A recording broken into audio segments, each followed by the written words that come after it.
Hi, little short video to show the newbies, people who have not been before, and what to do, what to expect when they show up at the firearms sale specifically, although of course the layout of the room is applicable to other sales as well. Brad Ward here, Ward's Auctions. Today I'm Ward's Auctions and Haynes Auctions out of Red Deer. We'll do the partnership on the firearms sales. And Jim and Linda Bagley from the Haynes team do all the cataloging, and our team does all the tech for the most part. This door is our main entrance door. It's on the east and south corner of the building. The building is on the, this is way too much information. The building itself is on the northwest corner of 118th Avenue and 145th Street. So that's 118th Avenue, that's 145th Street. Parking sucks. You're going to find out that when you get here. When you walk in, you're in the sales room. Ta-da! These are the chairs, etc. The furniture is not in this sale. It's part of the Lenore Bed and Breakfast sale that is coming up. I'm going to talk to you a little bit about registering. This is the cashier's office. I'm going to use my revolver pointer.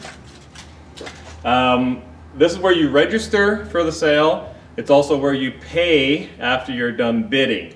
So from the video, you might even get a small sense of the cramped quarters that we end up with for the firearm sales, especially because there's a larger crowd. So when you get to this point, have your, and you'll probably get reminded, they'll yell it out to you a couple of times.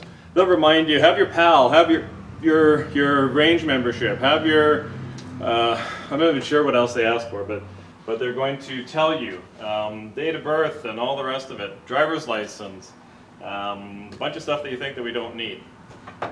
They're going to register you, they're going to give you a bid card. I don't have a sample, it's going to have a number on it, and then you go up there and you start bidding. When you, in fact, I'll take these with me. I'll talk about these in a second. When you, and then the rest of the sales room essentially is here. This is all where you're going to sit. This is during the sale, it's the only place you're allowed. You're not allowed into the back room, which is way behind the stage there where the firearms will be. So when you come to the viewing, come early so that you can go back there and look at the firearms. There's lots of them, and so that you can get a sense of what's going on. Anything that's out here, the miscellaneous and so on, you can kind of see during the sale. Don't phone or email asking. You can email now about specific questions. Example, you wanted to ask a question about this one. There wouldn't be too many questions to ask about this, but some of the collector pieces you want to ask specific questions. Don't phone or email now because they're now put away again until the viewing day of the sale on the 12th of June. So they're all put away. We can't get at them. They're in a little vault and it's cramped in there. So to try and find one gun in there to get, you know, to see if it's a matching serial number to something, whatever, it's just not possible. So you can send your emails with the questions or you can phone during the viewing. We're going to talk a little bit, again, a lot about the new guys, but even the experienced buyers with restricted and prohib stuff. This is a restricted firearm, so even the new guys can have that if you've taken the course and you have a restricted license. For the most part, the tag will say restricted. The catalog will say restricted. So you know if you look at the back of your PAL, if it says non-restricted and restricted, you can bid on and buy and own this. You will, of course, need a range membership. So if you haven't done it before, if you've never had a restricted before, that's one of the requirements. You'll have to have a range membership. The feds are going to want to see that range membership, proof of range membership. We're going to ask for it, etc., etc. So after you've bought this on sale day, which is a Saturday, we will fax in the transfer on that day. So if this is lot 87, that's going to be fairly early in the sale, then you might even get it. If you already bought restricted this year, you might even get to take this home on the same day as the sale because it's early enough in the sale, and usually they'll open up on the Saturday when there's auctions and so on, and if the transfer comes back. But if you haven't bought restricted before, or if you didn't supply a current range, or there's some other I is not dotted, then you won't get it. Then the transfer will have to wait till somewhere down the road. Usually only a few days. Honestly though, for whatever reason, sometimes it takes forever. So here is a restricted firearm. And here is a prohib. Makes perfect sense, doesn't it? The restricted one is smaller than the prohib one. Anyhow, that's politics. Write a letter. So this one is a prohib in a 12.6, meaning it's a short barrel. So if you're a new guy and you're still trying to get your sense of all the rules and regulations, your license on the back of your license will tell you what class you have. So if it doesn't say 12.6 on the back of your license, you cannot have this 12.6 revolver. It says 12.6 on the tag. It says 12.6 in the catalog. If there's a mistake, it's still your responsibility to understand, that this is a 4-inch barrel, which is too short. So, but look at the back of your PAL to find out what you're licensed for. I'm sure there's stuff I was going to talk about, but I can't remember exactly. When you go to pick these up, you're going to have to show your ATT, your temporary ATT. So if you have a long-term ATT, you think you're allowed to take it. Again, if you're inexperienced, you haven't bought recently or whatever. No, your full-time ATT, your long-term, allows you to take your restricted firearm from home to the range and then back. There is nowhere in there does it say take it from Ward's Haynes Auctions home. So that's why you need a temporary ATT to pick this up and take it to your home. After that, your long-term ATT kicks in and away you go. So before you can have this, we have to have the cert. If during the transfer process, anything that happens on sale day, they will send us the new cert numbers. Anything that happens after sale day, they need you as the buyer to give them permission, the feds, when I say them, the feds permission to tell us what the cert number is, or to fax us the new cert, to fax the transfer so that we can have it.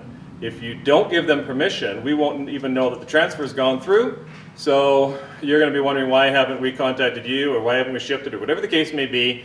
Really the onus is then on you to let them know, let us know, keep the line of communication going on. You will get a reference number for each transfer, and that's your key to everything. So use your reference number. As soon as we give that to you, phone the feds with that. Your long guns, obviously, are non-restricted. And there's no registry. You can take those sale day. You're still going to have to sign for them. That paperwork stays in-house. It's just for us to know that we gave it over to a licensed person. So we're going to look at your license, write it down. You're going to sign for it, then we hand it off, and then it's yours. That just stays in-house. That's not for anybody. So there's a layout of the room. So for the newbies there, the auction happens up there, the auctioneer's up there, the TV cameras that you see behind me, they'll show the same pictures that are on the website during the sale, so you can sit out here in comfort. Over in the back corner this way will be the concession, and that's also where you'll go through the concession door to pick up your firearms after you've bought them, after you have a paid receipt and you go through there.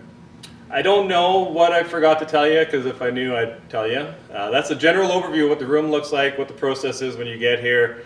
Obviously, you can phone and ask questions. When you get here, ask questions.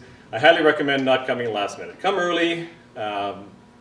It's a good investment. There's lots of product. There's 750 lots roughly in the sale, and just lots of good stuff. So wardsauctions.com is the website. If you need to phone us, don't be afraid to phone us. The office is 780-451-4549. Thanks, I look forward to seeing you. This would be the Appendix A or PS or something like that. There's always stuff that we forget to, or I forget to mention. Never use a script. The online registration, for those of you that are watching this that are going to bid online through iCollector, make sure you do it early. There is a lot of people registering. There's a lot of stuff going on. It's not just you. Much as we love you all by yourself, you're just a big part of a huge orgy that we're taking care of at the same time. So send your information in early, register early. By the time you're seeing this video, probably, it's ready to register online, which is well more than a week before the sale. Don't wait till the last minute. You might not make it in. At the very least, you have to be the day before the sale. And even then, you're cutting it thin, because what if you filled out your form wrong? What if you? So be cognizant of that. There's a live body at the other end that's okaying your registration. If you register a week before the sale and you didn't get okayed within 24 hours, don't start panicking. Don't start phoning. If you filled it out right, eventually you will get contacted, or if you've bid with us before, you'll probably just get approved automatically and you'll get a sort of a notification email saying that. So, but be early, better to be early than to be shut out. So that's one thing. I mentioned the reference numbers. What happens is, again, more for the newbies, is once we do the transfer of this restricted piece, we get a reference number. Most of them we get on sale day. We give that reference number to you. We give as many on sale day as we can. The rest of them that we get on the Monday, Tuesday, Wednesday following, we will phone you with the reference number. That reference number is only the number for you to get the ball rolling. Then you phone the feds. We'll give you the phone number when the time comes. For you to phone them and say, hey, this is my reference number. They're going to qualify who you are and when you want to pick up the firearm, et cetera, et cetera. All firearms after sale day are picked up by appointment only. Either myself, Brad, or Michael, or Peter. So by appointment only. So again, another thing to be aware of. Case to carry it in. Oh, make sure you have a case to carry it in. I'm going to get cue cards for this next time. Don't show up with a plastic bag to pick up your restricted and non-restricted, or your restricted and prohibited firearm. Make sure you've got trigger locks, even if it's just one of those screw kind or a zippy kind or whatever, and a locking case to pick it up, and your paperwork. So again, if I think of anything else, we can always throw another little 2-second video on, or we'll just figure it out as we go along. So again, thanks for watching and look forward to seeing you at the sale.